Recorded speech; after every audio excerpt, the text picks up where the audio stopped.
Hebt u een hybride voertuig of een elektrisch voertuig en wil u dit op een veilige manier bij u thuis opladen? Wel, dan is de IluCharge mogelijk een heel interessante oplossing voor u. Vooral als u deze op een slimme manier wil opladen. Want de IluCharge ziet er zo uit. Het toestel zal u in de werkelijkheid nooit zien, want het wordt ingebouwd in de elektriciteitskast of een bijkomende kast. Maar heeft eigenlijk de mogelijkheid om gekoppeld te worden met de cloud via wifi of ethernet. Dan kunnen we eigenlijk gaan beslissen wanneer er welk vermogen naar uw voertuig gaat.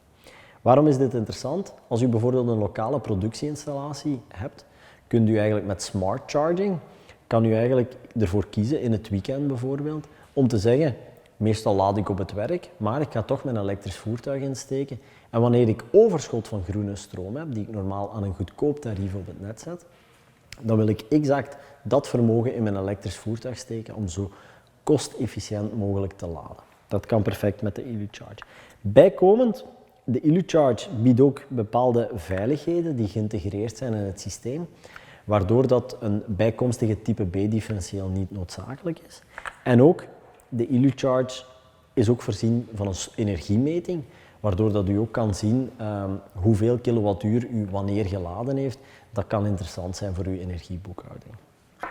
Hoe ziet dit er nu praktisch uit? Wel, u komt thuis en u zal in uw garage of buiten een paal, een laadkabel zien hangen, die u gewoon kan losklikken. Vaste kabel, zodanig dat u niet uit uw wagen een kabel moet nemen en die insteken. Nee, u haalt deze gewoon uit de muur, steekt die in het elektrisch voertuig en het laden kan starten.